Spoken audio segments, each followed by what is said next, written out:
আপনি একা হয়ে যান, একা হন মসজিদের কোনায়, ঘরের কোনায় বন্ধ করে এবার প্রাণ ভরে মাওলার কাছে চান।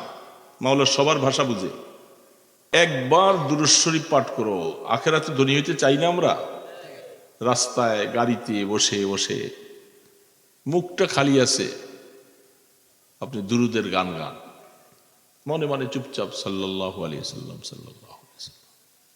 দেখবেন যে আপনি গাড়িতে বসে আপনার যাতায়াত যাইতেছেন আর দুরুদ পড়ে পড়ে আখেরাতে ধনী হয়ে যাবে। কিয়ামতের ময়দানে আল্লাহ রাসূল বলেন, যারা আমার উপরে বেশি দুরুদ পড়ে তারা কিয়ামতের ময়দানে আমার বেশি নিকটে হবে। এটা কঠিন তো না, এমন না যেটা মুখস্থ করতে সময় লাগবে, তা না। সাল্লাল্লাহু আলাইহি ওয়াসাল্লাম বলেন, সাল্লাল্লাহু আলাইহি ওয়াসাল্লাম, সাল্লাল্লাহু আলাইহি ওয়াসাল্লাম, সাল্লাল্লাহু আলাইহি ওয়াসাল্লাম। এই দুরূদ শরীফ পড়া খুব ছোট্ট, মা বোনরাও পড়বে, আমরাও পড়ব।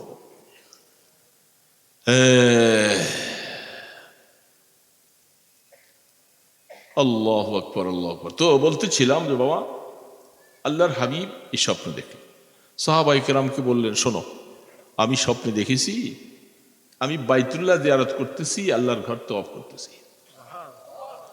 সাহাবায়ে কেরাম যেমন অবস্থাটা কেমন হলো, যেমন আগুনের মধ্যে একটু ঘি ঢালাই দিছে, এমনি চেদের ভিতরে আগুনের মতো, হাহা বাইতুল্লাহ যাইতে পারি না, বাইতুল্লাহ যাইতে পারি না, চলে আসছি সেখান থেকে, যেখানে আল্লাহকে দেখা যায় না।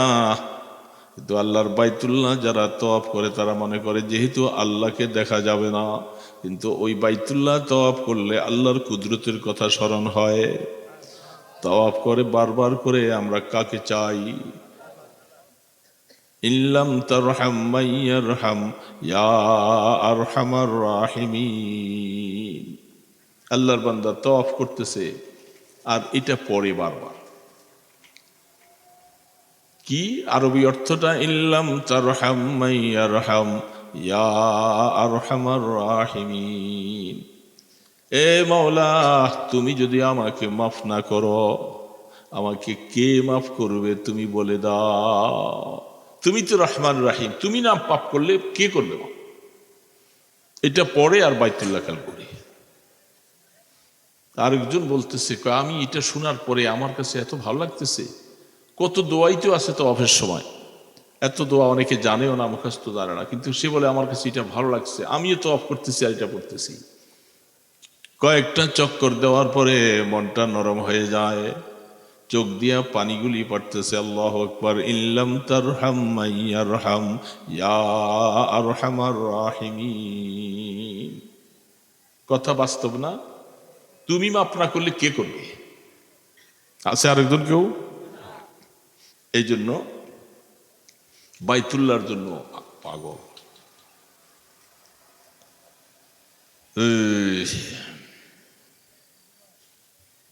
সাহাবায়ে কেরাম খুশিতে বাগবাগ, যেহেতু রসুল দেখছে স্বপ্ন বাইতুল্লাহ তওয়াফ করতেছে, যা বেটা সবাই, এই জন্য ওই জন্য হইতে হইতে সাহাবায়ে কেরাম সবাই তৈয়ার, ইয়া রাসূলুল্লাহ আমরা যাব। হইতে হইতে লোক সংখ্যা সাহাবায়ে কেরাম, কোন কোন রাওয়ায়াতে লেখে 1500, 1400, 1600, এর মধ্যে বিভিন্ন মত, 1500 সাহাবী তৈয়ার হয়ে গেছে। ওগো আল্লাহর রাসূল যাব। আহা, রাহমাতে দু আলম সাহাবায়ে কেরামদের আগ্রহ দেখে তিনিও প্রস্তুত নিয়েছেন, অমুক দিন অমুক সময় সকলে এহরামের কাপড় লও, আমরা বাইতুল্লাহ তেল জুল হুলাইফায় এহরাম পড়েছে, সাথে কিছু কোরবানির জন্য জানোয়ার সাথে নিচ্ছে, আমরা করব আর কোরবানি করব। কাফের মুশরিকেরা শুনছে যে মোহাম্মদ 1500 লোক নিয়ে বাইতুল্লাহ আসবে, এদেরকে তো কিছুতেই বাইতুল্লাহ ঢুকতে দেওয়া হবে না। এই শুরু হয়ে গেল। লম্বা হাদিসের পৃষ্ঠাগুলি খুলে দেখেন, বুখারীতে রওয়ায়াতগুলি আছে, তারা দিবে না, দিবে না, দিবে না। এরাও বিশাল দল বহল লইয়া হুদাইবিয়া নামক জায়গার মধ্যে যাওয়ার পরে আল্লাহ রসুল সেখানে তাবু করলেন, সাহাবারা সকলে। এখন সেখানে পানি নাই, একটা কুয়া আছে, সে কুয়াটা পানি নাই সামান্য। রাহমাতে দো আলম বলছেন, এতগুলি সাহাবী তোমরা কি খাবা, কেমনে পানি পাইবা? একটা তীর নিয়ে বলে যে কুয়াটার মধ্যে রসুল হাতে ধৈর্য দিছেন, ওইটা ওর মধ্যে গাড়াই দাও, বাস। এই যে পানি উঠা শুরু হলো, সাহাবায়ে কেরাম তৃপ্তি সহকারে পানি খাইতেছে, গোসল করতেছে, পানি আর শেষ হয়।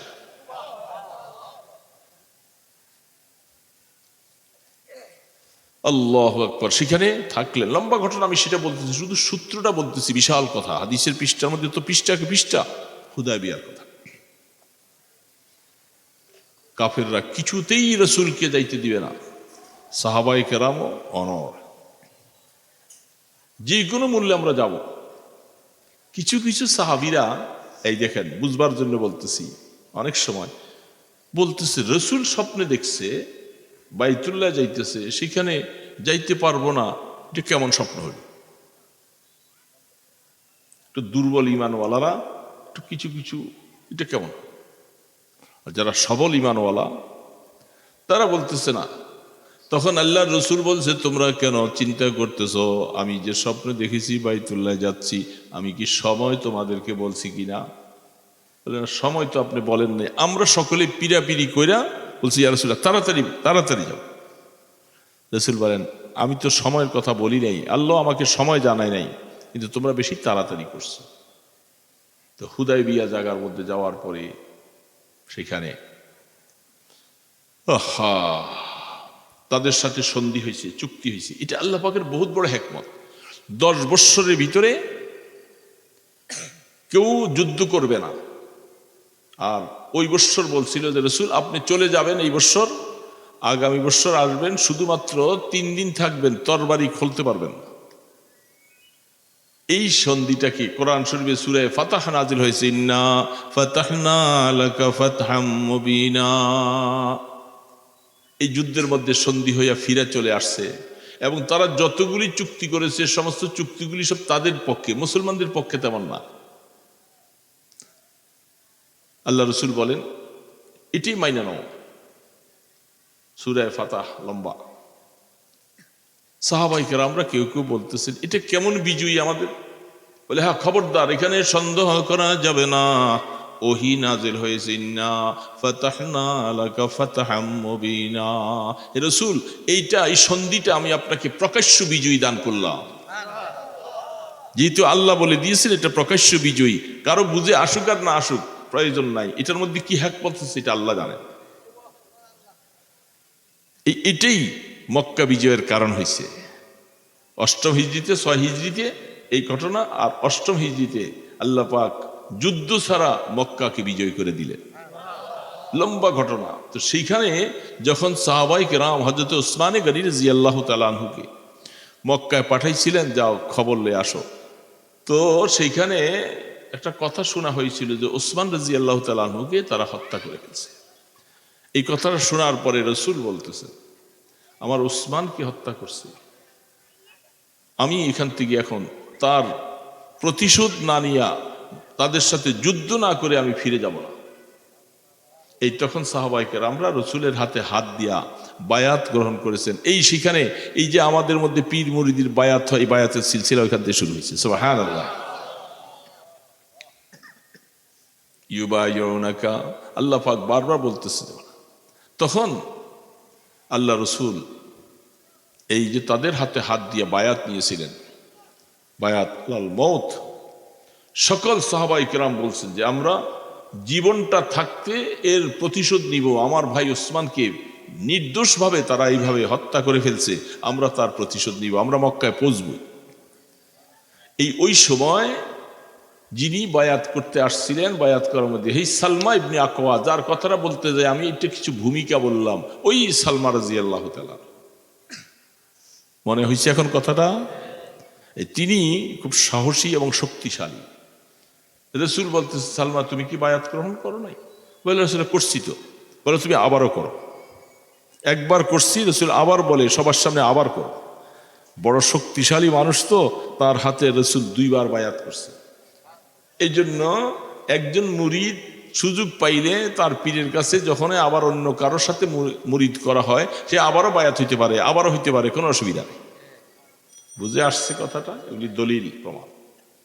তো সেই সালমা রাদিয়াল্লাহু তাআলা আনহু তিনি কি করছিলেন? বাঘটাকে বলেন দেখি, ভুলে গেছেন?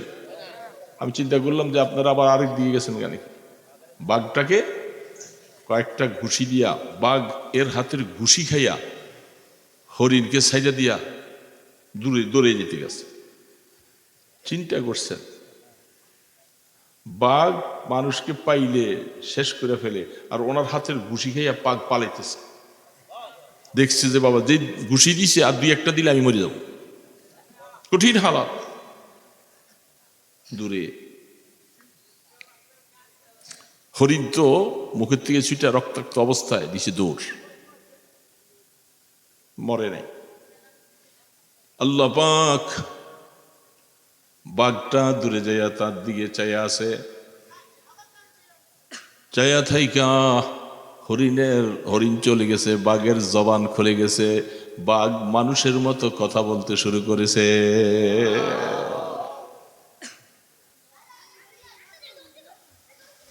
أنت الشفيع الذي ترجى شفاعته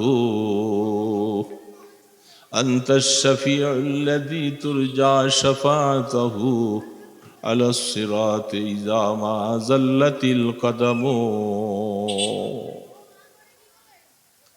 আল্লাহু আকবার। বলে এই জন্য বলে যে আল্লাহ আমি ওই শফিউল মুজনিবিন হাবিবে কিবরিয়া সরকারে দো আলম মাহবুবে খোদা ইমামুল আম্বিয়া মুহাম্মদুর রাসূলুল্লাহ সাল্লাল্লাহু আলাইহি সাল্লামের কাছে আমি এই আরজুটা রাখবো, কিয়ামতের ময়দানে যখন পুলসিরাতের দিকে রওনা দিব আর পাটা পদস্খলন হয়ে যাবে, যাইতে পারবো না, ওই সময় ওগো রাসূল আমি আপনার সুপারিশ কামনা করি।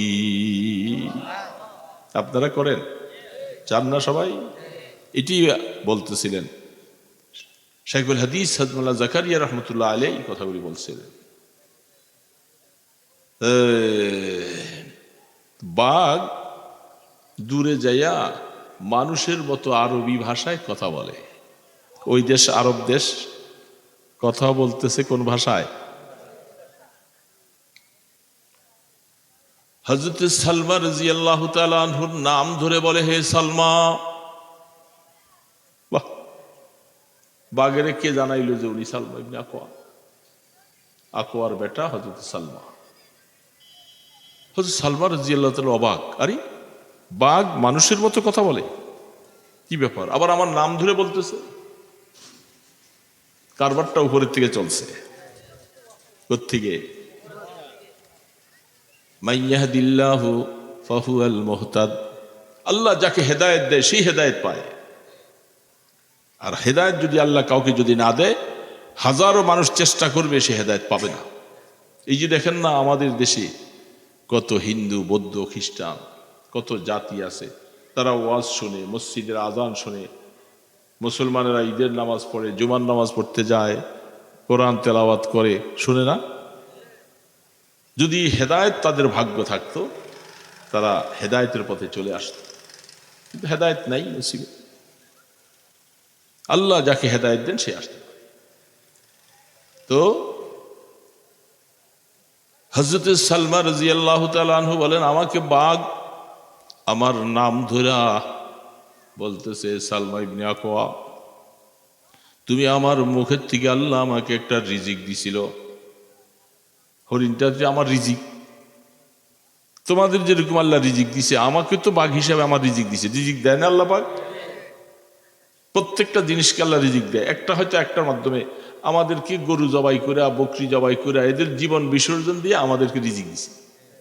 মাছের জীবন বিসর্জন দিয়ে আমাদেরকে মাছ খাওয়ায়, একটা মুরগির জীবন শেষ করে দিয়ে আমাদেরকে মুরগি খাওয়ায়। এটা আল্লাহ পাকের কুদরত। কিসি মুরগে দর কাফে কিসমত খোরাদ। শেখ সাদি রহমতুল্লাহ আলী বলেন, জঙ্গলের মধ্যে, গহীন জঙ্গলে সি মোরগ আছে। এই সি মোরগ এটা এমন একটা অদ্ভুত জানোয়ার, এত বড়, দৈনিক তার খোরাক হইল 60টা হাতি। সুবহানাল্লাহ। শেখ সাদি রহমতুল্লাহ আলী বলেন, আল্লাহ ওই সি মোরগটাকেও আল্লাহ তার রিজিক ব্যবস্থা করে। আমরা তো রিজিকের জন্য পেরেশান, কোথার থেকে খাবো, কেমনে খাবো, কেমনে খাবো।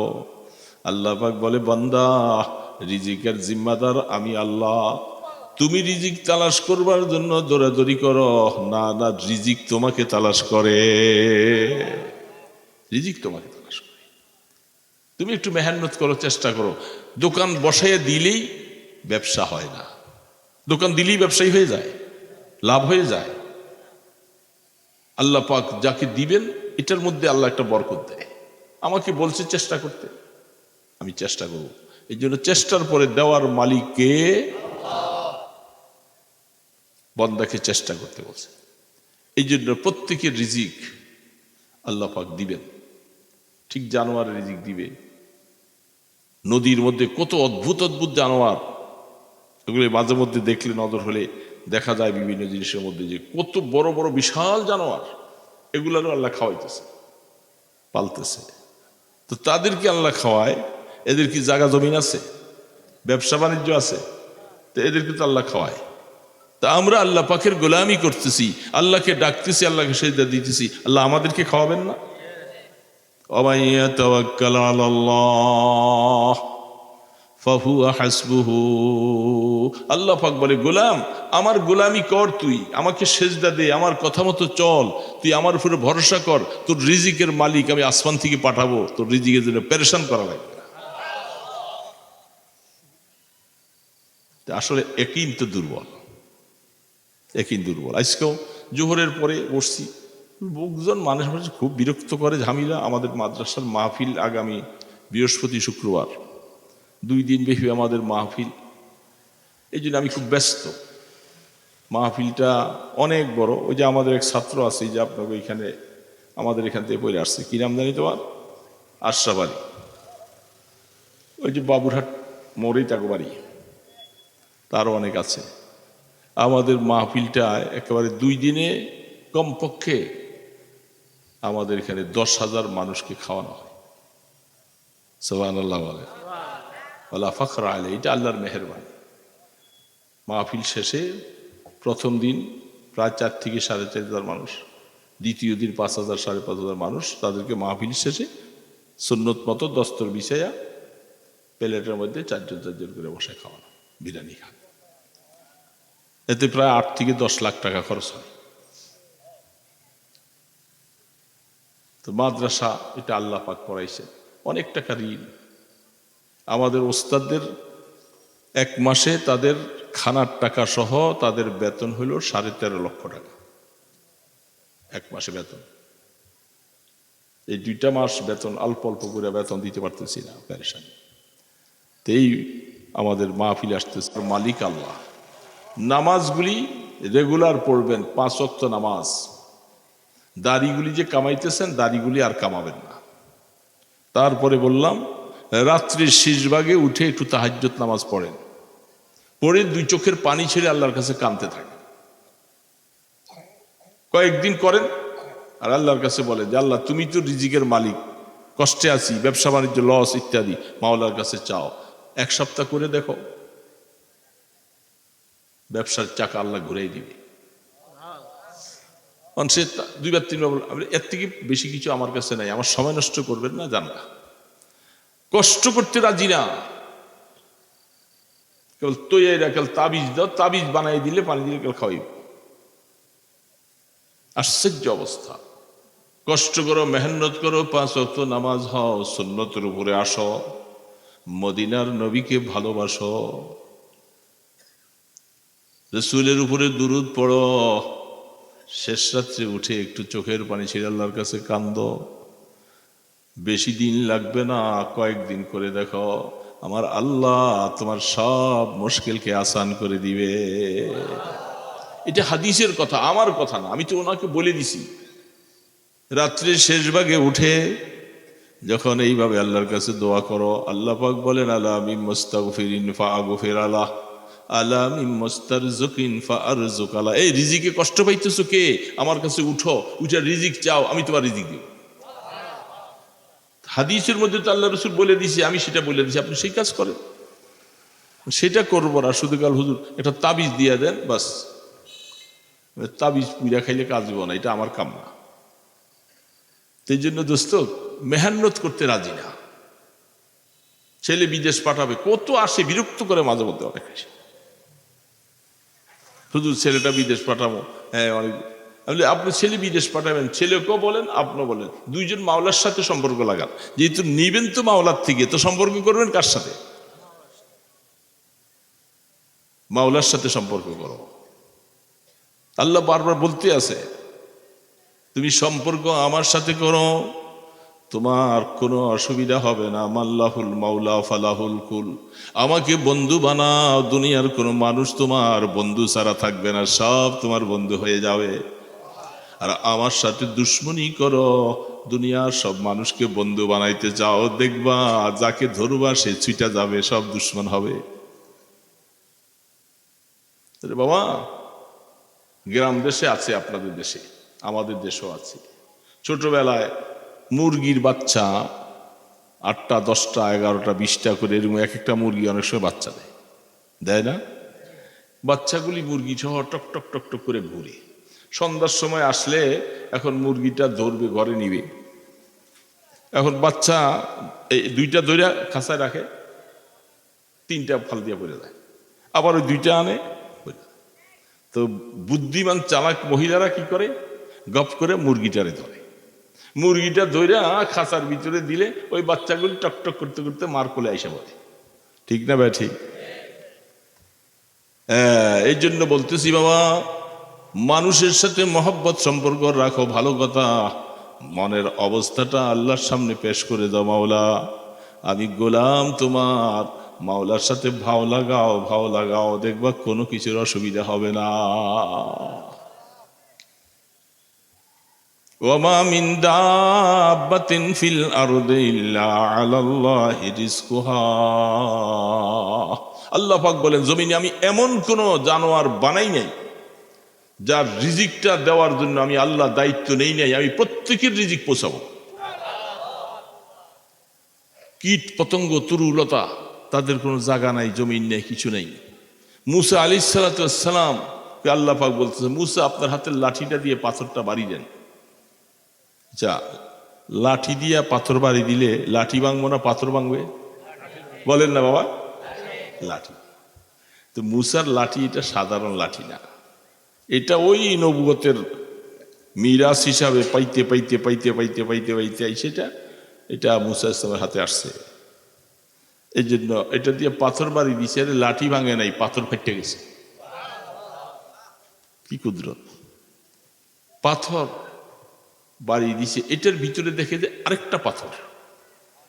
আল্লাহ কি করবো বলে, এটারও আপনি বাড়ি দেন। এটা বাড়ি দিছে, দেওয়ার পরে দিয়ে এটার ভিতরে আরেকটা পাথর। বলে আল্লাহ আমি এখন কি করব বলে, আরেকটা বাড়ি মারো। 3টা পাথর ভাঙছে, ভাঙার পরে 3 নম্বর পাথর ভাঙার পরে যেটা বাইর হয়েছে, ওইখানে দেখা যায় একটা ছোট্ট পোকা। সুবহানাল্লাহ। পোকাটার মুখের মধ্যে একটা সবুজ ঘাস, এটা পোকাটা খাইতেছে। মুসা আলাইহিস সালাম অবাক হয়ে বলেন, মাওলা যাকে কালিমুল্লাহ বলা হয়, আল্লাহর সাথে কথা বলে, আল্লাহ এই কি কাজ? তাহলে মুসা তোমাকে দেখাবার বিষয় হলো, দেখো 3টা পাথরের ভিতরে একটা পোকা আমি আল্লাহ সৃষ্টি করেছি, কেমনে সেখানে আছে তার রিজিকটাও আমি আল্লাহ এই এতগুলি পাথরকে ডিঙ্গে আর রিজিকটা পৌঁছাইয়া দিলাম। তোমার উম্মতকে তুমি জানাইবা, পেরেশানি হইবা না, যেইভাবে আল্লাহ রস চলতে বলছে সেইভাবে চলো, চলো আর আল্লাহর কাছে চাও, তোমার রিজিকের ব্যবস্থা আল্লাহ করবে। আমরা তো পেরেশান হই, ঠিক আছে, কিন্তু পেরেশান হইয়া কই যাই? দৌড়ঝাঁপ দিই, নামাজ পড়ি না। নামাজ পড়বো না আর আমি আল্লাহর কাছ থেকে নিব, আমি আল্লাহর অবাধ্য হয়ে যাব, হতে পারে না। যেইভাবে ভাও হওয়া দরকার ওইভাবে তার সাথে আমি ভাও, দেখবেন ওইভাবে করে দেখেন। কয়দিন চাইছি, কয়দিন দোয়া করছি আল্লাহর কাছে, দোয়া করার সময় তো পাই না। নামাজটুকু একটু বললে ওই ইমাম সাহেবের সাথে একটু আল্লাহ, এটা কোনো মুনাজাত নাকি? এটা তো একটা আমাদের দেশে একটা রুসুম। এটা মোনাজাত না। মোনাজাত কাকে বলে? আল্লাহর সাথে নিরিবিলি কথা বলা। এই জন্য আপনি একা হয়ে যান, একা হন, মসজিদের কোনায়, ঘরের কোনায় বন্ধ করে এবার প্রাণ ভরে মাওলার কাছে চান। মাওলার সবার ভাষা বুঝে। আপনি আরবিতে পারেন না, বড় বড় মোনাজাত মুখস্থ করতে পারেন না, আপনার ভাষা তো আল্লাহ বুঝে। আপনি আপনার ভাষা দিয়ে মাওলাকে বলেন। কিভাবে বলবেন? মাওলা, আমি গুনাহগার, গুনাহ করেছি, মাফ করে দাও। দুনিয়াতে ছেলে মেয়ে দিয়েছ, রিজিকের কষ্ট দিও না। আল্লাহ, আমার ছেলেটা বিদেশে যাইতে চায়। আমরা অনেক সময় বলে থাকি, বাবা বিদেশে যাইতে চায়, আমাদের কথা হলো দোয়া করতেছি ওইটা, যে আল্লাহ যদি আপনার জন্য যদি মঙ্গল রাখে, ভালো রাখে, তাইলে যেন ব্যবস্থা করে দেয়। আর যদি ভালো আল্লাহ পাক মনে না করে, সেখানে যাইও আপনার কোনো ফায়দা হবে না। টাকা পয়সা সব মাইর যাইব, আবার যেই খালি আবদুল্লাহ ফিরাই। কি ঠিক না? ঠিক বলেন। এই জন্য মাওলা যদি আপনার জন্য মঙ্গল রাখে, কারণ কোরআনে আয়াত আছে, আসা আন তুহিব্বু শাইআন ওয়া হুয়া শাররুল লাকুম, আসা আন তাকরাহু শাইআন ওয়া হুয়া খায়রুল লাকুম। আল্লাহর কোরআন বলতেছি, জীবনে বহুত জিনিস আছে, তুমি চাইতেছো এটা তোমার হয়ে যাক, এরকম আমরা চাই না অনেক কিছু। আল্লাহ পাক বলে, আমি দেখি এটা যদি আমি বান্দাকে দিয়া দেই, তার ক্ষতি হবে, সে জানে না, এই জন্য তার এই দোয়া আমি কবুল করি না। কারণ সে জানে না এটার ভবিষ্যৎটা কি, আমি আল্লাহ জানি। আবার জীবনে এমন বহু জিনিস আছে বান্দা চায় না, এটা যেন না হয়, না হয়, না হয়। আল্লাহ বলে, আমি দেখতেছি এটার মধ্যে আমার বান্দার উপকার আছে, না চাইলেও আমি জোর করে দিয়ে দে।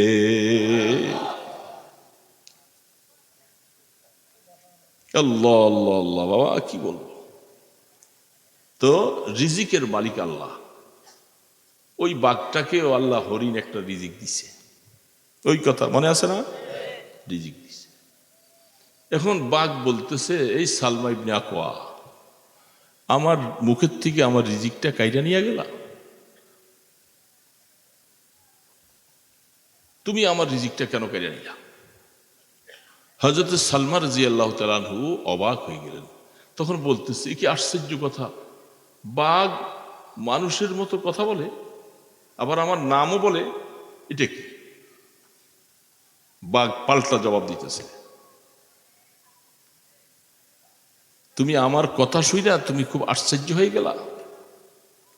সালমা, শোনো, তোমার মতো একজন পালোয়ান শক্তিশালী মানুষ, বড় আশ্চর্য বিষয় হলো মুহাম্মদুর রাসূলুল্লাহ সাল্লাল্লাহু আলাইহি সাল্লাম, তিনি মক্কা থেকে হিজরত করে মদিনায় চলে গেছে, মানুষকে ইসলামের দিকে দাওয়াত দেয়, মক্কাবাসী তাকে বাইর করে দিয়েছে। তোমার মতো এত শক্তিশালী মানুষটা তুমি এখনো ইসলাম গ্রহণ করলা না, এটা আমার কাছে বড় আশ্চর্য লাগে।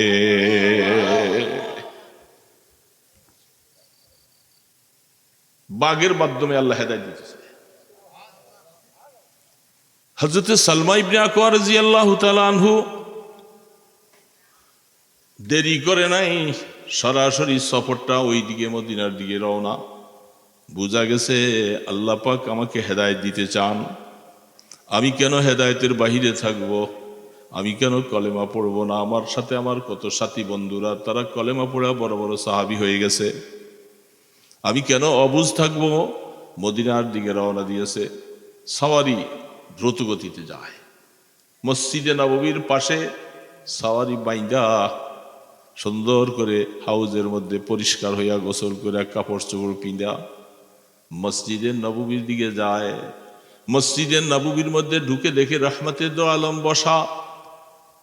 আল্লাহর হাবিবের সামনে যাওয়ার সাথে সাথে রাসূল বলে, সালমা, কেন তুমি আসছ? বাঘের সাথে তোমার কি ঘটনাটা ঘটেছে রে সালমা, আমাকে কি একটু শোনাইবা নাকি? সুবহানাল্লাহ। أنت الشفيع الذي ترجى شفاعته على الصراط إذا ما زلت القدم।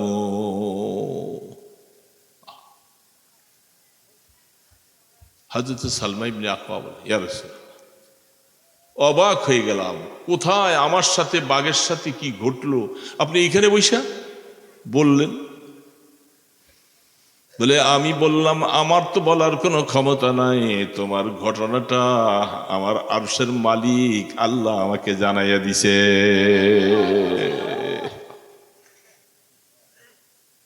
দেরি করব না, বহুদিন পিছিয়ে গেছি। সাথীরা অনেকে ঈমান গ্রহণ করে বড় বড় সাহাবী হয়ে গেছে। রসুল তাড়াতাড়ি হাত বাড়াও। রসুলের মোবারক হাত ধরে পড়তেছে লা ইলাহা ইল্লাল্লাহ মুহাম্মাদুর রাসূলুল্লাহ। কালেমা পড়ে মুসলমান। সাহাবায়ে কেরাম সকলে খুশি যে এত বড় পালোয়ান, কত চাইছিলাম হয় নাই, কিন্তু এখন আল্লাহ পাক হেদায়েতের নূর দিলে ঢাইলা দিছে, এখন আর দূরে থাকতে পারবে না, সাহাবী হয়ে গেছে। দেখেন আল্লাহ সুবহানাহু ওয়া তাআলা যদি কাউকে হেদায়েত দিতে চায় বাবা, সে যতই উল্টা রাস্তায় চলতেছে আল্লাহ তার গলার মধ্যে ধইরা ধইরা টাইনা লই আসবে। रिश्ते माँ गर्दनम अफगंदा दोस्त मी बुरद हर जाके खातिर खायो। আল্লামা জালালউদ্দিন রুমি রহমতুল্লাহ আলাইহি বলে, এই ইমানদার মুসলমান ভাইরা আমার, আল্লাহ পাকের কাছে কুদরতি একটা রশি আছে। আল্লাহ যদি কোনো মানুষকে হেদায়েত দিতে চায়, আল্লাহর দিকে যদি তাকে নিতে চায়, কুদরতি রশিটা তার গলার মধ্যে লাগাইয়া দেয়। লাগাই দিয়া যখন টানতে থাকে তখন আল্লাহর বান্দা আল্লাহ ছাড়া আর কিছু বুঝে না। याद हक आमुद गजाए रोहेरा मरहम आमुद ईदले मजरूहेरा। এই জন্যই আল্লাহর আরে বলে, বান্দা আল্লাহকে ডাকো, আল্লাহকে ভালোবাসো, নিরিবিলি বসে বসে লা ইলাহা ইল্লাল্লাহ লা ইলাহা ইল্লাল্লাহ লা ইলাহা ইল্লাল্লাহ মুহাম্মাদুর রাসূলুল্লাহ সাল্লাল্লাহু। আল্লাহকে ডাকো, এটা এমন একটা ঔষধ, তোমার দিলের মধ্যে আল্লাহর মহব্বত ঢুকতে থাকবে, ঢুকতে থাকবে। মুখ দিয়া পড়বা, আল্লাহ পাক দিলটাকে খুলে দিবে, দিলের মধ্যে মহব্বত ঢুকতে থাকবে। এ বাবা আল্লাহকে ডাকবা, আল্লাহকে মহব্বত করবা, নিরিবিলি বসে বসে মাওলাকে ডাকবা। সারা দিনের মধ্যে আল্লাহকে কতবার ডাকছি, সময় পাই না, ঠিক না? সময় পাই না। নিরিবিলি বসো, মাওলার মতো আপন কেউ নাই বাবা, কেউ নাই মাওলার মতো। নিরিবিলি বসে বসে মাওলাকে ডাকো, একটা তসবিহ হাতে নাও, চুপচাপ বসে বসে মাওলা, ঘরের কোনায় আসো, মসজিদের কোনায় আসো, দোকানে বসে বসে আড্ডা দেওয়ার থেকে মসজিদের বারান্দায় বসে বসে তসবিহ পড়ো, দেখবা মজা কাকে বলে।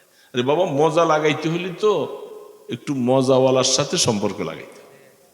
একটু ডাকে, আপনার নাতি দাদু দাদু দাদু দাদু বলে ডাকতে থাকে, আপনার ছেলে আব্বু বলে বলে ডাকতে থাকে, কি মায়া লাগে, লাগে কি লাগে না? কেউ যদি বলে মায়া লাগে না, বোঝা গেল যে আপনি রাসূলের হাদিসের উপরে আমল নাই। ছোট বাচ্চাদেরকে মায়া করেন না। দাদু নাতি কি মায়ার, আল্লাহ রসুল দেখাই দিছে নাতির সাথে দাদার নানার কি সম্পর্ক, কি ভালোবাসা। তো আপনার দাদি আপনার ছেলে আপনাকে এত সুন্দর করে ডাকে, আপনার কাছে মায়া লাগে, তার জন্য কিছু না নিয়ে আপনি আসেন না, চকলেট হোক যেটাই হোক একটা নিয়ে আসতে হবে, গেলেই তো আমাকে বেড়াইয়া ধরবে। এত আল্লাহ পাক বলে, গোলাম তুই আমাকে এরকম যখন ডাকবি, তোর নাতি আর তোর বাচ্চাটা যেমন তোর কাছে মায়া লাগে, আমি আল্লাহ তোমাকে এরকম মায়া লাগাই। ইয়াদ হাকা আমুদ গজায়ে রোহেরা মারহাম আমুদ দিলে মজরুহেরা। যাদের দিল শক্ত হয়ে গেছে, কঠিন হয়ে গেছে, তারা আল্লাহর জিকির করো, নিরিবিলি বসে বসে মাওলাকে ডাকো, দেখবা তোমার এই ক্ষতবিক্ষত দিলটা এটা সুন্দর আল্লাহর নূর দিয়া পড়ে যাবে। हम गुनाहगार और तू गफ्फार है, हम बरे आइबों से तू सत्तार है, आजिज़ी हम जुर्महा करदा बसे निस्तेमारा गायरे तू दीगर कसे। আল্লাহ তুমি ছাড়া আমার আর কেউ নেই। আল্লাহকে সত্যিকার যদি আপন বানাইতে হয় এটাই মনে আসতে হবে। যত কিছু দেখতেছি, ছেলে মেয়ে বাবা বন্ধু বান্ধব, এরা আসলে আমার তেমন আপন না, কারণ মরার পরে এরা আমার কিছু করবে না। আর এখন মরে গেলেই তো দেখবেন কতক্ষণ পর্যন্ত ঘরের মধ্যে থেকে ভয় পায়, তাড়াতাড়ি লাশটা বাইর করে রাখো, ওই মসজিদ থেকে খাটরাই না বাহিরে শোয়া, বাইরে চাটাই দিয়া কিছু দিয়া বাহিরে রাখো, কারণ ঘরে রাখা যায় না। ঘর ওলারা বাচ্চারা সবাই ভয় পায়। কি এই ঘর বানাইলা এত কষ্ট করে, এত সুন্দর করে, বিদেশ থাকছো, কামাই করে আনছো, লক্ষ লক্ষ টাকা পাঠাইছো, বানাইছো, এখন মরে গেছে, এখন ছেলে বাচ্চারা ভয় পায়, তাড়াতাড়ি খাটাই না বাইরে নিয়ে আসে। এটার নামই দুনিয়া। দুনিয়া বেওফা, বেওফা। আল্লাহ পাক বলতেছে, বান্দা আমাকে আপন বানাও, তোমার দুনিয়াতে মৌত আমি হব, কবরে আমি হব, হাসরে আমি হব, পুলসেরাতে আমি হব, সব জায়গায় আমি তোকে পার করে দেব। আল্লাহ পাককে আপন বানাই দাও। দোস্ত, কাকে আপন বানাইতেছে? তো হাম গর্দন আজ হুকমে দাওয়ার মপেশ কে গর্দন না পেচাত যে হুকমে তু হে। দোস্ত, কথা বেশি বলবো না, রাত আপনারা আরাম করেন। এই যে এই বছর বন্যায় ইউটিউবে দেখাইছে যে কি বন্যার হালাতটা গেল, পানির স্রোতের সাথে মা বাইসা যায়, বাবা বাইসা যায়, কেউ কাউকে বাঁচাবার মতো অবস্থা নাই, কেউ বাঁচাবার। বাবা মারা গেছে, কি করবে? ওই কলা গাছ একটার মধ্যে উঠে দিছে বাসায়। এই তো হায়াত, এটা জিন্দিগিটা আমাকে চোখের দেখার মধ্যে। এগুলা দেখেও কি একটু হাসিল করি না? দোকানে বসে বসে আড্ডা মারে, আহা কত সময়, এখন বুড়া হয়ে গেছে, এখন কি দোকানে বসে থাকার সময় আছে? গ্রাম দেশের মানুষ তো অনেক আগে আগে শুয়ে যায়, এশার নামাজ প্রায় 7টা, 7:15 এসা পরে খাওয়া দাওয়া খেয়ে 8টা, 8:30 ভিতরে বিছনায় চলে যায়। কি ঠিক না? ঘুমান 9টায়, যদি ঘুমান 10, 11, 12, 1, 2, 3, 4, প্রায় 7 ঘন্টা ঘুমাবার পরে আপনার ঘুম কি আর ভাঙে না?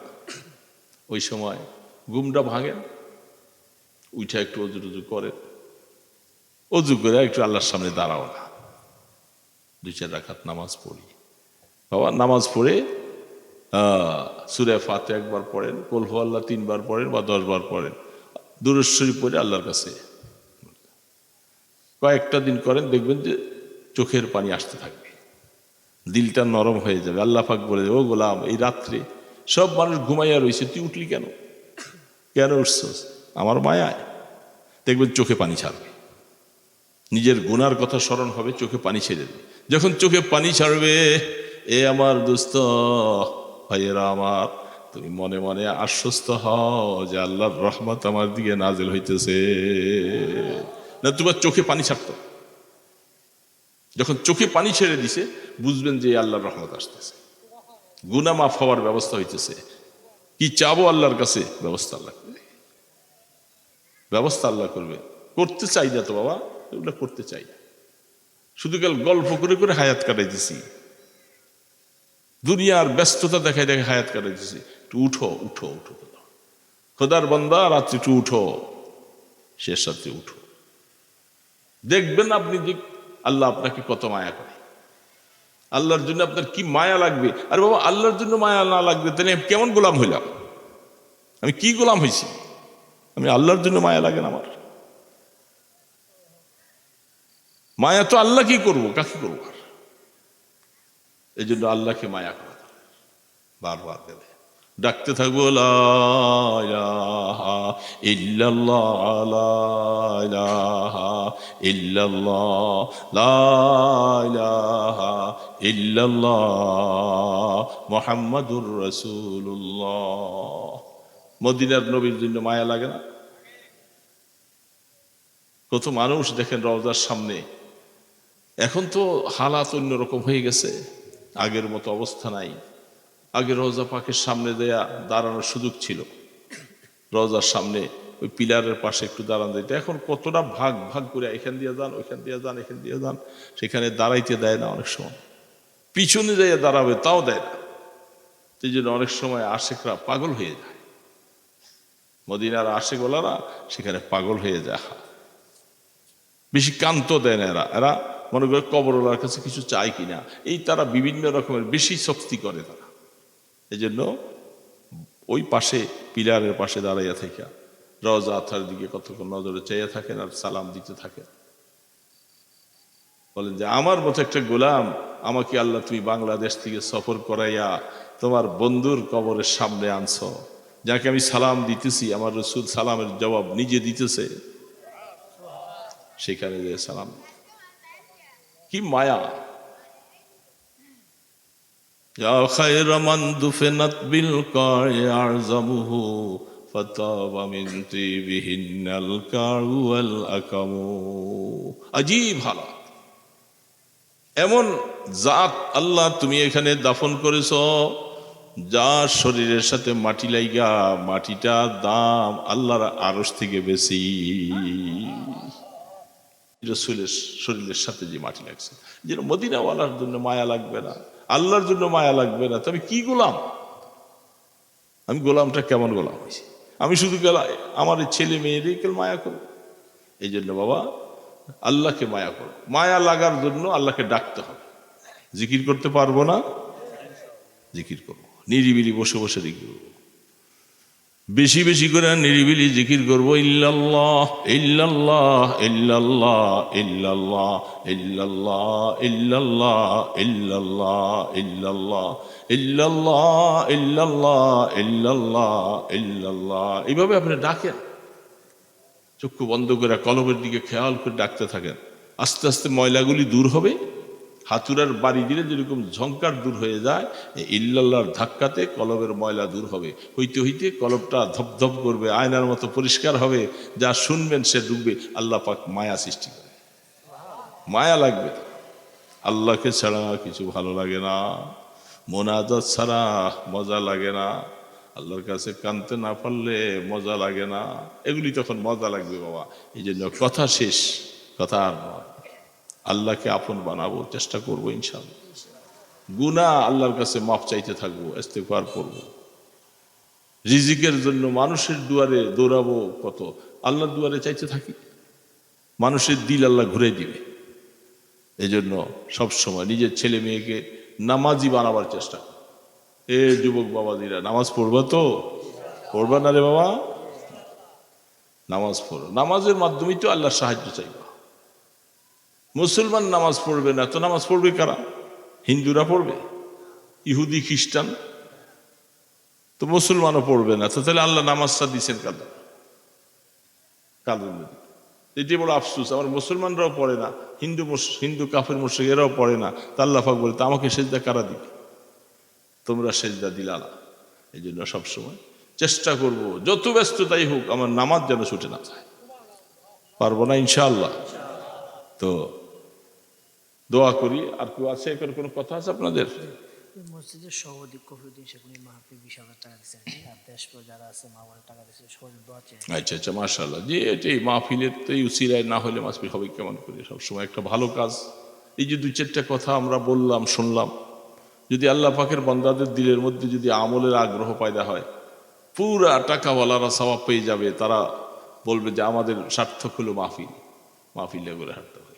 এই জন্য সবার জন্য দোয়া করো, নেক আমল যেন করতে পারি, আল্লাহকে ভুলে যাব না, নামাজ রেগুলার পড়ব, চেষ্টা করব তো ইনশাআল্লাহ। আস্তাগফিরুল্লাহ আল্লাযী লা ইলাহা ইল্লা হুয়াল হাইয়ুল কাইয়্যুম ওয়া আতুবু ইলাইহি। আস্তাগফিরুল্লাহ আল্লাযী লা ইলাহা ইল্লা হুয়াল হাইয়ুল কাইয়্যুম ওয়া আতুবু ইলাইহি। আস্তাগফিরুল্লাহ আল্লাযী লা ইলাহা ইল্লা হুয়াল হাইয়ুল কাইয়্যুম ওয়া আতুবু ইলাইহি। লা হাওলা ওয়ালা কুওয়াতা ইল্লা বিল্লাহিল আলিয়্যিল আযীম। বেশি বেশি করে লা হাওলা ওয়ালা পড়ব। যে কোনো পেরেশানি লা হাওলা ওয়ালা, এগুলোর উপরে বলবো না, কথা বললে লম্বা হয়ে যাবে। সমস্যা, মুসিবত, পেরেশানি, এটার ঔষধ হলো লা হাওলা ওয়ালা। এটা আল্লাহ রসুল বলছেন, বেশি বেশি করে পড়বো। পারবো না, এটা ঔষধ আল্লাহর তরফ থেকে দিয়েছে, কানজুম মিন কুনুজিল জান্নাহ, এটা আমল। আর দুরূদ শরীফ, মদিনার নবীর উপরে দুরূদ পড়তে থাকবো যখনই সুযোগ পাই। অজু লাগবে, অজু ছাড়াও দুরূদ পড়া যায়। اللهم صل على محمد وعلى آله وأصحابه وبارك وسلم. اللهم صل على محمد وعلى آله وأصحابه وبارك وسلم. اللهم صل على محمد وعلى آله وأصحابه وبارك وسلم. الحمد لله رب العالمين والصلاة والسلام على أشرف الأنبياء والمرسلين. दुरूद सलाम बेहद हमेशा मेरे माँ बाप उनके हक पर फिदा हो. या हय्यु या कय्यूम बिरहमतिका नस्तगीस. या रहमान या रहीम या गफ्फार या सत्तार. ए मौला আমরা গুনাহগারেরা হাত তুলেছি আল্লাহ, গুনাহ করে করে আল্লাহ আপনাকে নারাজ করে ফেলছি গো আল্লাহ। আমরা মাপ চাই, তওবা করতেছি, আমাদের জীবনের গুনাহগুলি মাফ করে দাও আল্লাহ। আমরা সবাই কবরের যাত্রী, মা বাবা দাদা দাদি সবাইকে রেখে আসছি আল্লাহ। কখন যেন আমার ডাক চলে আসে গো আল্লাহ। আল্লাহ কি নিয়ে কবরে যাব, কবরের কোনো সাবান নাই, খালি হাতে রওনা দিয়েছি আল্লাহ। আল্লাহ কবরের ডাক দেওয়ার আগে আগে গুনাহগুলি মাফ করে দিও গো আল্লাহ। আমাদের সাথে রাগ করো না, তুমি রাগ করলে আমাদেরকে কে মায়া করবে গো আল্লাহ। আল্লাহ একটু গোলাম বলে স্বীকৃতি দিও। দুনিয়ার জায়গায় পড়ে থাকবে, আমরা তোমার ডাকে চলে যাব আল্লাহ। মওতের সময় আমাদেরকে ঈমানের মওত দিও গো আল্লাহ। শয়তানের ওয়াসওয়াসা থেকে হেফাজত করো। শয়তান আমাদের ঈমান নষ্ট করার জন্য চতুর্দিকে বেষ্টনী দিয়া আমাদেরকে ধোঁকা দিবে, ফেরেশতা পাঠাইয়া আমাদের ঈমানের হেফাজত করিও আল্লাহ। আব্বা যখন শুয়ে যায় মওতের বিছানে, ছেলে মেয়েরা পাশে বসে আল্লাহ গালের মধ্যে মুখের মধ্যে পানি দেয়, গড়াইয়া গড়াইয়া পড়ে যায়। এ রহমানুর রহিম, ওই সময় তুলে তোমার নূরের তাজাল্লি দিয়ে আমাদেরকে ঈমানের সাথে কবুল করে নিও আল্লাহ। মওতের পরে আমাদের কবরটাকে রহমতের কবর বানাইয়া দিও আল্লাহ। এখন মওত হয়ে গেলে কয়েক ঘন্টা পরে ঠিকানাটা কবর হয়ে যাবে গো আল্লাহ। এই চশমা থাকবে না, গায়ের জামা কাপড়গুলি সব কেটে বাইর করে ফেলবে আল্লাহ। একটা চাদর দিয়া বাইরে ফেলে রাখবে, আর ঘরে নিবে না। আমাকে খাটের মধ্যে আর শোয়াবে না গো আল্লাহ। আল্লাহ কিছুক্ষণ পরে কবরের দেশে নিয়ে যাবে, সবাই চলে আসবে, আবার খবর নেওয়ার মতো আর কেউ থাকবে না গো আল্লাহ।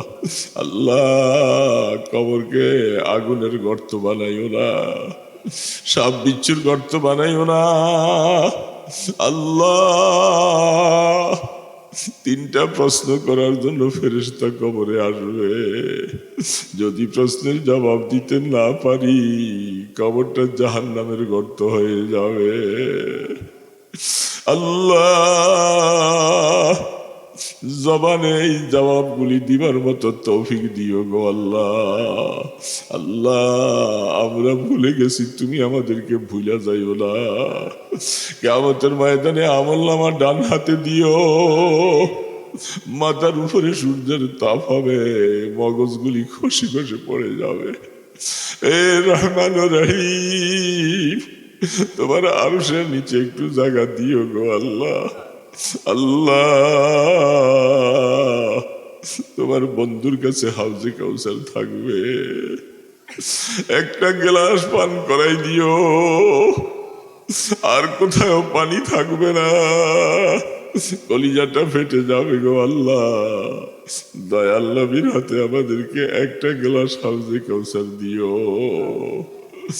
এ রহমান, হিসাবের কড়াকড়ি করো না, তুমি হিসাব নিবা, যার্রা পরিমাণ করে হিসাব নিবা গো আল্লাহ। আমরা হিসাব দিবার মতো আমাদের কাছে কিছু নাই আল্লাহ। বিনা হিসাবে মাফ করে দিয়া জান্নাতুল ফেরদাউসের মালিক বানাই দিও আল্লাহ। পুলসেরাত পার হওয়া কঠিন মাসালা হবে গো আল্লাহ। তার নিচে জাহান্নাম ধাউ ধাউ করে জ্বলে, জাহান্নামীরা কেটে কেটে জাহান্নামে পড়ে যাবে। আল্লাহ, তোমার বান্দা যাকে পার করাইবা সে 2 রাকাত ফজরের নামাজের সময় দিয়া পার হয়ে যাবে। এ রহমানুর রহিম, আমাদেরকে তুমি দুনিয়ার মধ্যে যতদিন রাখো আল্লাহ রিজিকের কষ্ট দিও না আল্লাহ। আল্লাহ, তোমার রিজিক কত শিগাল কুকুরে খায়, আমরা তোমাকে সেজদা করি আল্লাহ। আমাদেরকে রিজিকের কষ্ট দিও না আল্লাহ। আল্লাহ, প্রত্যেকের হালাল রিজিকে বরকত দিয়া দাও আল্লাহ। অসুস্থদেরকে শিফা দান করে দাও, সুস্থতার হায়াত দান করো। কঠিন জটিল রোগে আক্রান্ত করে দিও না গো আল্লাহ। তোমার ঘর গিয়া তোমাকে সেজদা দেওয়ার তৌফিক দিও। আমাদের ছেলে মেয়েদেরকে হেদায়েত দিয়ে দাও, নামাজি মুত্তাকি বানাইয়া দাও। বেনামাজি সন্তানের বাবা আমাদেরকে বানাইও না আল্লাহ। আল্লাহ, যুবকদেরকে নামাজি বানাও, দিলটা তোমার দিকে ফিরাইয়া দাও। একটা যুবককে আর তুমি বেনামাজি রাইখো না আল্লাহ। তাদের দিল তোমার দিকে ফিরাও না গো আল্লাহ। মদিনার নবীর রওজার দিকে ফিরাইয়া দাও। রসুলকে ছাড়া আমরা কার কাছে যাব? নবীকে আমরা আপন বানাইবার তৌফিক দিও আল্লাহ। যারা মাহফিলের জন্য আয়োজন করেছেন, টাকা পয়সা দিয়েছে, সবার দানগুলাকে কবুল করে নাও আল্লাহ। দুনিয়া ও আখিরাতের ভালাই নসিব করে দাও। যারা প্রবাসে আছে তাদের সকলকে ভালোভাবে থাকার তৌফিক দিও আল্লাহ। আত্রাফের মুসলমানদের ঘরে ঘরে আল্লাহ দ্বীনি হাওয়া চালু করে দাও আল্লাহ। কোরআন তেলাওয়াতের পরিবেশ দিয়ে দাও আল্লাহ। আল্লাহ, দয়া করে মেহেরবানি করে আমাদের দুরুদ সালামের হাদিয়া সোনার মদিনায় পৌঁছায়া দাও। আপনার হাবিবের কদম মোবারকের উসিলায়, আপনার ইসমে আজমের উসিলায় আমাদের দোয়াগুলাকে কবুল করে লাও।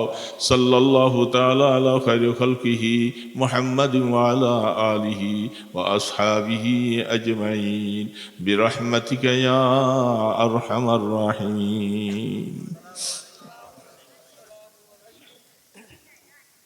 اللهم صل على محمد وعلى آل محمد كما صليت على إبراهيم وعلى آل إبراهيم إنك حميد مجيد.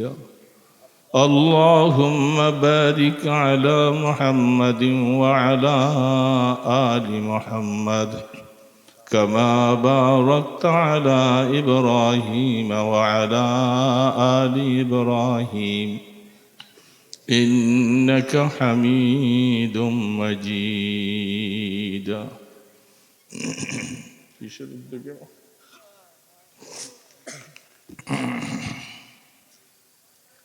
দক্ষিণ দাসদী শাহী জামি মসজিদ ও যুব সমাজের উদ্যোগে বার্ষিক ওয়াজ ও দোয়ার মাহফিলের সম্মানিত সভাপতি হযরত উলামায়ে কিরাম, নেককার দিনদার মুসলমান ভাইরা, আল্লাহ রব্বুল আলামিনের দরবারে অন্তর থেকে শুকর জানাই, যিনি আমাদেরকে ঈমানের উপরে হায়াত দিলেন। সবাই বলি আলহামদুলিল্লাহ। যারা দূরে বসে আলোচনা শুনতেছেন সবাইকে অনুরোধ করব, নেককারদের সাথে বসেন, উলামায়ে কিরামদের সাথে বসেন, এই প্যান্ডেলে এসে বসেন, অনেক সওয়াব হবে। দূরে বসে থেকে শোনা আর এইখানে বসে শোনার মধ্যে আসমান আর জমিনের মতো পার্থক্য। যারা দূরে আছি, মেহেরবানি করে অল্প সময়ের জন্য সামনে এসে বসি। চতুর্দিকে ফেরেশতা আছেন, আছেন না নাই? তারা চতুর্দিকে বেষ্টনী দিয়ে আছেন। আমরা কি বলছি, কি শুনছি, এগুলি তারা সকলে শোনেন। আল্লাহ পাকের কাছে গিয়ে পৌঁছে যান। আল্লাহ পাক জিজ্ঞাসা করবেন, তোমরা কোথা থেকে আসছো? ওই ওয়াজ থেকে আসছি, আমার বান্দারা কি বলে। সহি হাদিসের কথা। তারা বলবেন, আল্লাহ আপনার বান্দারা গুনাহ মাফ চায়। আমরা গুনাহ মাফ চাই না, আপনার কাছে জান্নাতের কামনা করে। আমাদের সকলের অন্তরের মধ্যে জান্নাতে যাওয়ার আশা আছে না নাই? আল্লাহ সুবহানাহু ওয়া তাআলা বলেন, তোমরা সাক্ষী থাকো, আমার বান্দাদেরকে আমি মাফ করে দিলাম। তারা সে যে জান্নাতের আশা করছে, আমি তো জান্নাত তাদের জন্য বানিয়েছি। আমি কিয়ামতের ময়দানে তাদেরকে জান্নাতের মালিক বানাই দিব। পাশাপাশি রাসূল করিম সাল্লাল্লাহু আলাইহি সাল্লাম বলেন, ওহুম কওমুল লা ইয়াশকা জালিসু, যারা ওয়াজ শোনার জন্য আসছিল না, পাশে তারা যাচ্ছে, ওয়াজের কথা বা ওয়াজ দেখে তারাও আইসা কিছু সময়ের জন্য বসলো। আল্লাহ পাকের তরফ থেকে আল্লাহ রসুল ঘোষণা দিয়েছেন, এমন লোকের সাথে তারা আইসা বসছে যে লোকগুলি ওয়াজ শোনার জন্য, আল্লাহ পাকের সন্তুষ্টির জন্য আইসা বসছে। তো যেহেতু আমি এদেরকে মাফ করে দিয়েছি, এদের পাশে যারা আইসা বসলো, আমি তাদের খাতিরে ওদেরকে মাফ করে দিলাম। ওয়াহুম কওমুল লা ইয়াশকা জালিসু, নেককারের সাথে বসার দ্বারাই লাভ। যদি আমি তাদেরকে মাফ না করি, তাহলে আমার এই বান্দাগুলি যাগুলি আমার উদ্দেশ্যে বসছে, তাদেরকে লজ্জা দেওয়া হয়। এই জন্য তাদের ইজ্জতের খাতিরে আমি ওদেরকে মাফ করে দিয়েছি। তাহলে মজলিসে আইসা বসার দ্বারা লাভ না লস? অনেক লাভ। আমরা এই পৃথিবীতে একদিন ছিলাম না, মাঝখানে আসছি, আবার চলে যাব। থাকার জন্য আসছি না যাওয়ার জন্য আসছি? এজন্য অল্প সময় কিছু কথা, আমি যে আয়াত পড়েছি, অগণিত অসংখ্য হাদিসে পাক থেকে ছোট্ট একখানা হাদিস তেলাওয়াত করেছি। আল্লাহ সুবহানাহু ওয়া তাআলা তৌফিক দিলেন, অল্প সময় যেন কিছু কথা আখিরাতকে সামনে রেখে বলতে পারি। ওয়া তৌফিক ইল্লা বিল্লাহ, সমস্ত তৌফিক দেওয়ার মালিক আমার আল্লাহ। এই জন্য আমরা এই কথা বিশ্বাস যে আমরা থাকবো না, একদিন যাওয়া লাগবে। তো যেতে হলে কিছু লাগবে, কিছু লাগবে না? বাজারে খালি হাতে গেলে সদাই পাওয়া যায়। বিশাল যে দেশে রওনা দিব আমরা, সেই দেশ থেকে আর ফিরে আসা যাবে না। এই কথা এত বাস্তব, দুনিয়ার মধ্যে এর থেকে বাস্তব আর নাই। সমস্ত মানুষ কি চলে যাওয়া। হাদিস শরীফের মধ্যে আল্লাহ রসুল বলেন, আব্দুল্লাহ ইবনে ওমর রাদিয়াল্লাহু তাআলা আনহু বলেন, আমাকে আল্লাহ রসুল কাছে ডেকে নিয়ে আদর করে আমার কাঁধের মধ্যে হাত রাখছে, রেখে আমাকে বলতেছে, আব্দুল্লাহ কুন ফিদ দুনিয়া কান্নাকা গরীব আও আবিরু সাবিল। হে আব্দুল্লাহ, দুনিয়ার মধ্যে যতদিন তুমি থাকবা, তুমি এমন ভাবে থাকো যে তুমি একজন গরিব মানুষ, অসহায় মানুষ। আর অথবা পাশাপাশি তুমি মনে করো আমি একজন রাস্তার পথিক, মুসাফির। মুসাফিরের অবস্থা, সে কোথায়ও দীর্ঘ সময় বসে থাকে না, যেহেতু তার গন্তব্য অনেক দূরে। কিছু সময় বিশ্রাম করার জন্য অপেক্ষা করে, আবার তাড়াতাড়ি চলে যায়, যেহেতু তার গন্তব্য দূর। আল্লাহ রসুল হযরত আব্দুল্লাহ ইবনে ওমরকে বলে দিয়েছে, দুনিয়ার মধ্যে এইভাবে থাকো, যেহেতু এটা তোমার ক্ষণস্থায়ী জায়গা, আসতে হবে। যদি কোনো মানুষ এই কথা চিন্তা করে যে আমাকে চলে যেতে হবে, তাহলে সেইখানে বেশি আড়ম্বনা কিছু করে না। তো আমাদের দুনিয়ার হালাত, হাদিসগুলি খোলেন, বুখারী শরীফ খুলে দেখেন, বিভিন্ন হাদিসের মধ্যে যা বর্ণনা পাওয়া যায়, আসলে আমরা ম্যাক্সিমাম কেন মানে 1000-এর মধ্যে 990 জন সকলে আমরা দুনিয়াটাকে বেশি আপন বানিয়েছি। বলেন ঠিক না ভাই? ঠিক, দুনিয়াকে বেশি আপন বানিয়েছি। রাসূল পাক সাল্লাল্লাহু আলাইহি সাল্লাম বলেন, বান্দা তুমি দুনিয়াকে এত আপন করলা, সেই কারণে দুনিয়ার জন্য বেশি ব্যস্ত। আমার বাড়ি গাড়ি ঘর সংসার কত সুন্দর হবে সেই নিয়ে যে ফিকির করি, আমি কি আখিরাতের জন্য এর 1000 ভাগের 1 ভাগ ফিকির করি? আমরা শুধু মনে করতেছি একটু নামাজ পড়ি, বাস নামাজটুকু শেষ, তাড়াতাড়ি করে দুনিয়ার কাজে লেগে যাই, আর হাজারো মানুষ নামাজটাই পড়লাম না। সংখ্যায় বেশি না কম? যারা নামাজ পড়ে না তাদের সংখ্যা বেশি না কম? অনেক বেশি। মাইকের আওয়াজ শোনা যাচ্ছে, তারাও শুনতেছেন। আমরাও এই হালাতের ভিতরে আছি। আমাদেরও মনটা সবসময় যেন নামাজে যখন আমরা দাঁড়িয়ে যাই, এটাকে গা সারার মতো কোনো রকম তাড়াতাড়ি আদায় করে মনটা দোকানে দিয়ে ব্যস্ত হয়ে যায়, ঠিক না?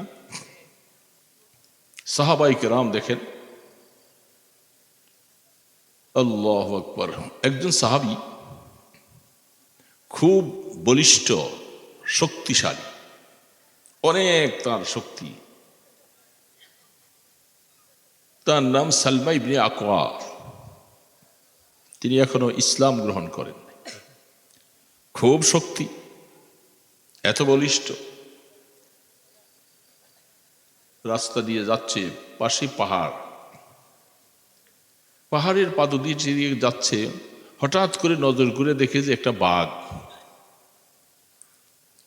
একটা হরিণকে শিকার করেছে, হরিণটাকে কামড় দিয়ে। হযরত সালমা রাদিয়াল্লাহু তাআলা আনহু, তিনি খুব সাহসী এবং বলিষ্ঠ মানুষ, দৌড়াইয়া যে বাঘটাকে এমন জোরে কয়েকটা ঘুষি দিয়েছে, ঘুষি দিয়া বাঘের মুখ থেকে হরিণটাকে ছুটে দিয়েছে। হাদিসের কথা বলতেছি।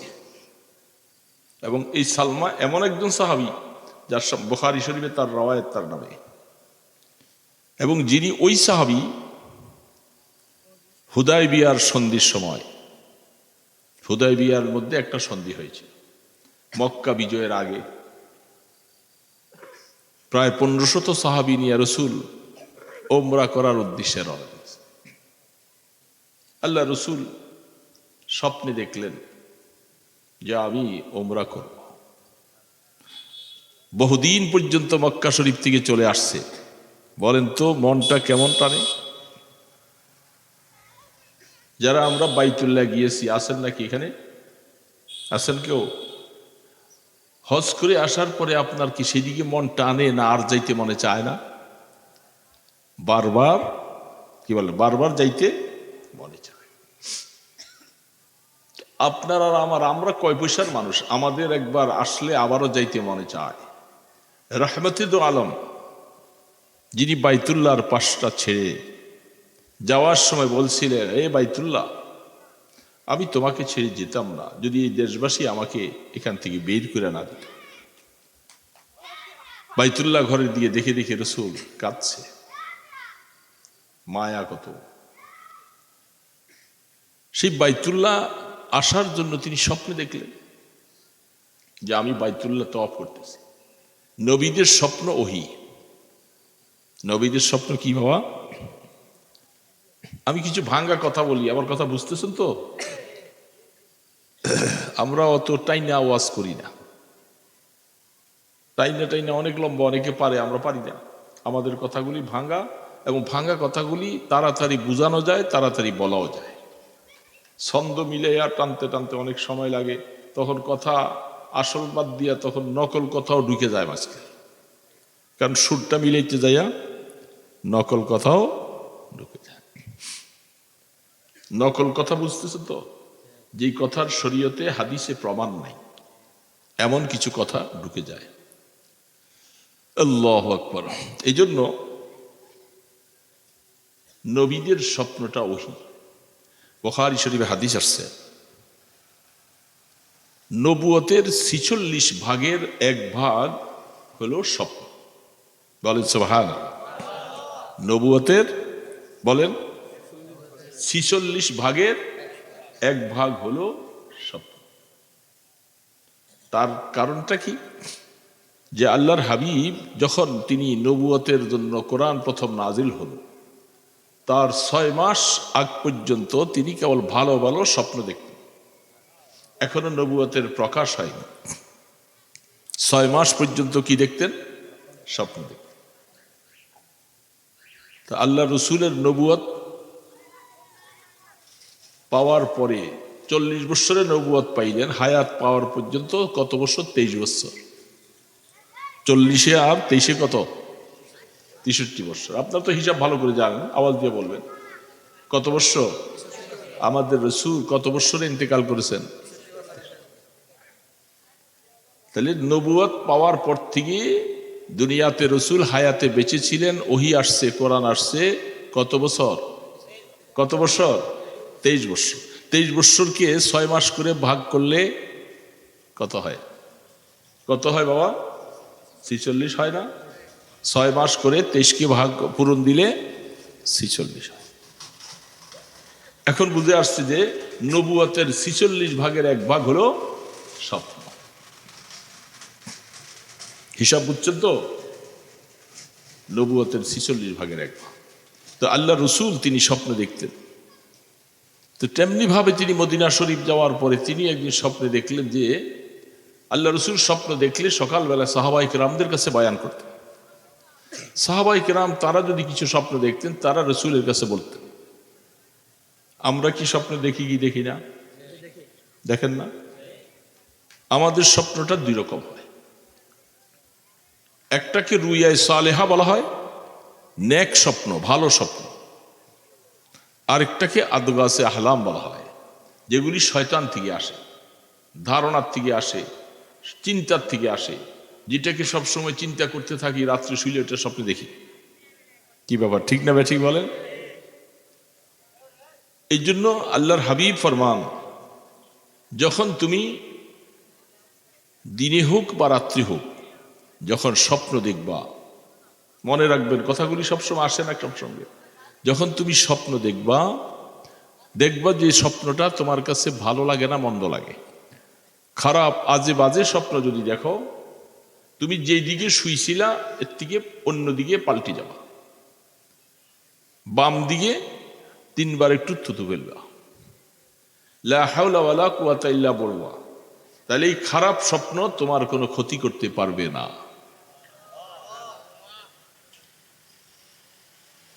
আর যখন ভালো স্বপ্ন দেখবা, এই স্বপ্নটা সবার কাছে বয়ান করো না।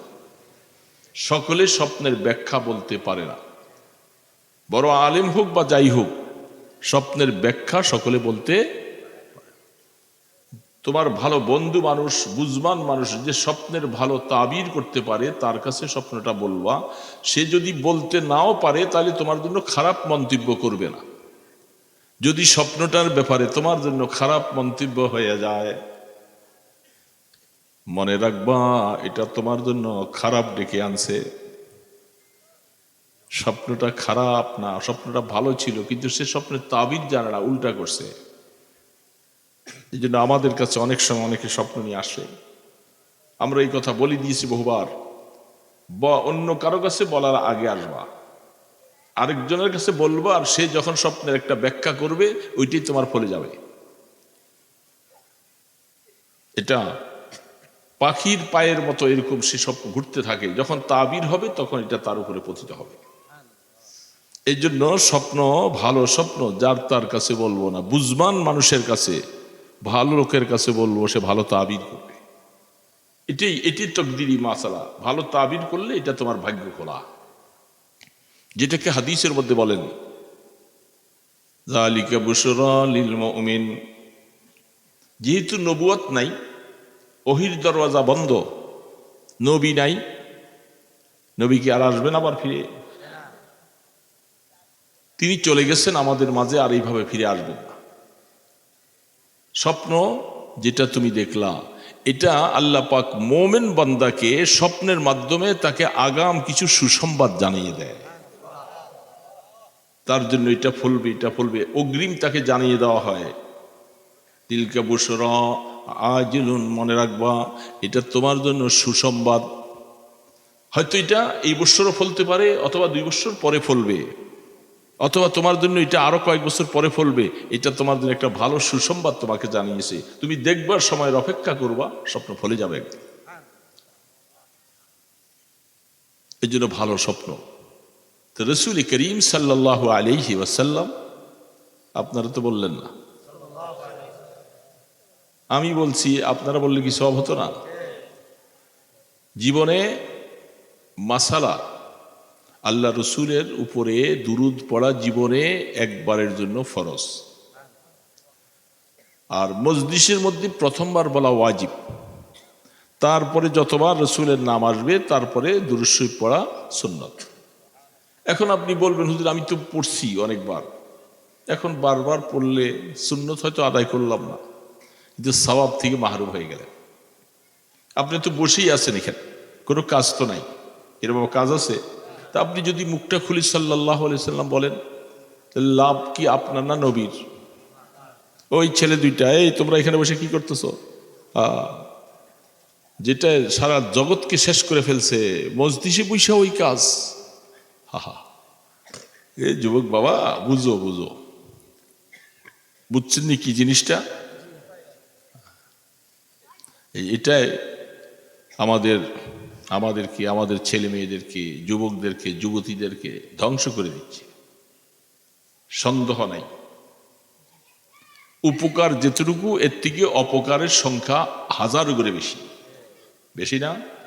এখন আমরা সবার হাতে, কোনো সময় আমি কল্পনা করি নাই যে একটা রিক্সাওয়ালার হাতে মোবাইল থাকবে, এবং একজন কৃষক শ্রমিক কাজ করে, রাজউস্তাকার যুগালি, এটা আগে কখন চিন্তা করতাম না যে ওদের হাতে আবার মোবাইল আসবে করতে। আর এখন এমন কোনো মানুষ নাই যে তার হাতে মোবাইল নেই, কারো কারো কাছে 2টাও আছে।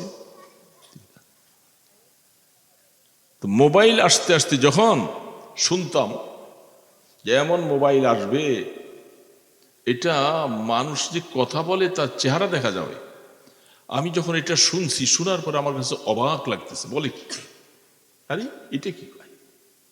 যখন বাস্তব বাইর হয়ে গেল তখন তো দেখি যে আবিষ্কাররা আবিষ্কার করে দিয়েছে, ছেড়ে দিয়েছে, আগুনের খেলা খেলতে থাকো, এই আগুন দিয়ে কেউ জ্বলে সারখার হয়ে যাবে, আর কেউ বেঁচে থাকবে। যারা বুঝবান তারা এটা চালাবে, খুব বুঝে শুনে চালাবে। নর্তকীর নাচ, বেগানা নাচ, ছেলে মেয়েদের পরস্পরে ভালোবাসা, প্রেম ইত্যাদি, কত সংসার বিচ্ছিন্ন হয়ে গেছে গা, আপন স্বামী ছেড়ে দিয়ে আরেক যুবকের সাথে চলে গেছে গা এই মোবাইলের মাধ্যমে। ঠিক না ভাই, ঠিক বলেন? এই জন্য যুবকরা, তোমরা বুঝো তোমাদের জীবন আরো সামনে আছে, সাবধানে চলবা, রাস্তা বহুত পিছিলে হয়, খুব সাবধানে বুঝে বুঝে কদম দিতে হবে, পা পিছলে পড়ে গেলে শেষ।